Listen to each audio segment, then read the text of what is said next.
Nuspręsti galutinai man prireikė vis tiek tokių laisvų metų po baigimo mokyklos. Pradėjau lankyti kursus šitos paruošiamuosios akademijos. Ir nusprendžiau, kad jo, čia mano vieta ir bandžiau stoti ir įstojau.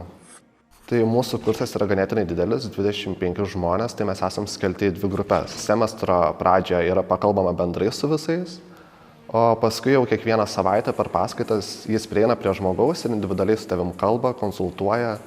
Tarsi darytum tokį mini bakalauro darbą, su to dėstytoju dirbi individualiai, vystai savo projektą ir visą kitą. Ketinant stoti į bakalauro mados programą, patarčiau pradėti nuo minties, ar iš tiesų patinka apranga, ar patinka drabužiai susivokti kaip dizainas. Tu turi mėgti rengtis, mėgti matyti drabužius ant kitų, stebėti, ar patinka stiliai, ar tau tai svarbu. Studijos suteikia studentams visus įrankius dirbti. Mūsų absolventai yra kaip žmonės orkestrai.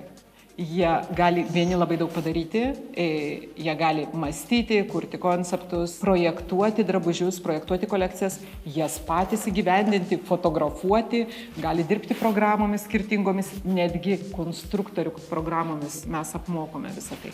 Mūsų absolventai labai stipriai paruošti ir gali kurti savo karjerą tiek Lietuvoje, tiek užsienyje. Kitas dalykas yra tai, kad žmonės įstoja tik po mokyklų, nori turėti darbinės patirties ir tarpus. Bet yra tų studentų, kurie tęsia savo temas, savo tyrimus ir magistro studijose. Tai mada domėjausi daug, vis dėlto tai buvo didžioji dauguma mano laisvo laiko.